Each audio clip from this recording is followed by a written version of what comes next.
কালকে আমরা রাজ্য থেকে উপপর্ব পর্যন্ত শ্রেণীবিন্যাস নিয়ে আলোচনা করেছি। আজকে আমরা সাপেদের বিভিন্ন গোত্রগুলি নিয়ে আলোচনা করব। এবারে সার্পেন্টস বা সাপ উপবর্গের অন্তর্ভুক্ত ফ্যামিলি বা গোত্রের সংখ্যা হলো 12টি, যাদের নাম হলো 1 নম্বর কোলুব্রিডি, বেশিরভাগ নির্বিষ সাপ এর অন্তর্ভুক্ত।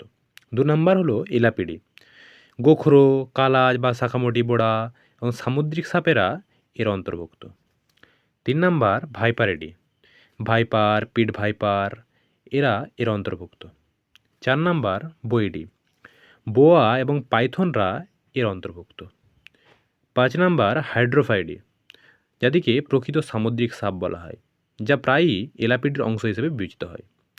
6 নম্বর ল্যাম্প্রোফাইডি, স্যান্ডবোয়া এবং অন্যান্য পেছনে বিজদাঁতযুক্ত সাপ এর অন্তর্ভুক্ত। 8 নম্বর অ্যাক্ট্রাসপিডিডি, অর্থাৎ গর্ত খোঁড়া অ্যাসপসরা এর অন্তর্ভুক্ত।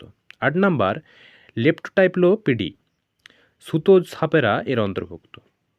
9 নম্বর উরোপেল্টিডি, অর্থাৎ লেজে বর্মযুক্ত সাপ বা দুমুখ সাপেরা এর অন্তর্ভুক্ত। 10 নম্বর হলো ট্রপিডোফাইটি, যাদেরকে থ্রিলেপিডস বা ক্যারিবিয়ান গর্ত খুঁড়তে সক্ষম সাপও বলা হয়। 11 নম্বর হলো অ্যাক্রোকর্ডিডি, যাদেরকে ফাইল স্নেক্সও বলা হয়। 12 নম্বর হচ্ছে প্যারিয়াটিডি, পাতার মতো নাকযুক্ত সাপ বা পত্রনাশা সাপ। আজকে এখানেই শেষ করছি। পরের দিন দেখা হবে আবার অন্য ভিডিওতে।